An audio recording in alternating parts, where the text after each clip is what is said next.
Hi friends, അപ്പോൾ എല്ലാവർക്കും മറ്റുള്ള സ്വാഗതം. അപ്പോൾ ഞാനും അനിയത്തിയും കൂടി ഇന്ന് നമ്മൾ സ്റ്റുഡിയോയിൽ എത്തിയിട്ടുണ്ട്. കുറച്ച് നാളുകൾക്ക് ശേഷമാണ് നമ്മൾ വീണ്ടും സ്റ്റുഡിയോയിൽ എത്തിയത്. അപ്പോൾ അനിയത്തി കുറച്ച് ഡ്രസ്സൊക്കെ ജസ്റ്റ് ഒന്ന് ട്രയൽ ചെയ്ത് നോക്കുന്ന സമയത്ത് ഞാൻ ജസ്റ്റ് മുകളിലേക്ക് പോയി. അങ്ങനെ ഷൂസിൻ്റെ റേറ്റൊക്കെ നോക്കി. 599 കുറച്ച് കളക്ഷൻസ് ഉണ്ട്. പിന്നെ നമ്മുടെ 199 കുറേ കളക്ഷൻസ്. പിന്നെ അത്യാവശ്യം നമ്മുടെ ടീഷർട്ടും കുറച്ച് ബനിയൻസൊക്കെ നല്ല റേറ്റ് കുറവാണ്. നല്ല ക്വാളിറ്റി ഉള്ള സാധനം നമുക്ക് ഇവിടെ നിന്ന് മേടിക്കാൻ വേണ്ടി പറ്റും. അത് ഇവിടുത്തെ അത്യാവശ്യം എപ്പോഴും നമുക്ക് വരുമ്പോൾ അറിയാമെന്നുള്ളതാണ്. പിന്നെ സ്റ്റുഡിയോയുടെ മെയിൻ ഹൈലൈറ്റ് ഇവരുടെ ഈ പെർഫ്യൂംസ് എനിക്ക് നല്ല ഇഷ്ടമാണ്. അത്യാവശ്യം നല്ല എവർ ലാസ്റ്റിംഗ് ആണ്. അതൊക്കെ അത്യാവശ്യം ഞാൻ കുറേ യൂസ് ചെയ്തിട്ടുണ്ട് അവിടുത്തത്.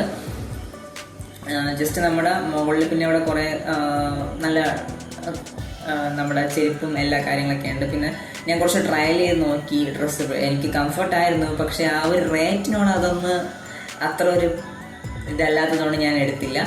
പിന്നെ നമ്മൾ താഴേക്ക് വന്നു, ജസ്റ്റ് ബിൽ കൗണ്ടറിലേക്ക് എത്തി. അവിടെ നിന്ന് അനിയത്തി വീണ്ടും ജസ്റ്റ് എന്തോ കുറച്ച് കോസ്മെറ്റിക്സ് ഒക്കെ ജസ്റ്റ് ഒന്ന് കുറച്ച് സെലക്ട് ചെയ്തു. അതിനുശേഷം നമ്മൾ അവിടെ നിന്ന് ബില്ലെല്ലാം ആക്സെപ്റ്റ് ചെയ്ത് നമ്മൾ ക്യാഷെല്ലാം കൊടുത്ത് അവിടെ നിന്ന് ഇറങ്ങാൻ വേണ്ടി നിന്നു. വീണ്ടും എല്ലാം എടുക്കണമെന്നിങ്ങനെ ആലോചിച്ചു, പിന്നെ ഒന്നും എടുത്തില്ല. അങ്ങനെ ജസ്റ്റ് നമ്മൾ പയ്യെ നമ്മളിവിടെ സ്റ്റുഡിയോയിൽ നിന്ന് ഇന്നത്തെ വീഡിയോ ഇവിടെ സ്റ്റോപ്പ് ചെയ്യണം. നമ്മൾ കുറേ വീഡിയോ സ്റ്റുഡിയോയിൽ ചെയ്തിട്ടുണ്ട്. നിങ്ങൾ മാക്സിമം ഒത്തിരി സപ്പോർട്ട് തന്നിട്ടുണ്ട്. ഓക്കെ ഫ്രണ്ട്സ്, അപ്പോൾ ഇന്നത്തെ വീഡിയോ ഇവിടെ സ്റ്റോപ്പ് ചെയ്യുകയാണ്. അങ്ങനെ ബില്ലെല്ലാം കൗണ്ടറിൽ കൊടുത്തു കഴിഞ്ഞ് നമ്മൾ ഇവിടെ നിന്ന് ഇറങ്ങുകയാണ്. ക്യാഷെല്ലാം പേ ചെയ്തിട്ട്. Okay friends, bye bye.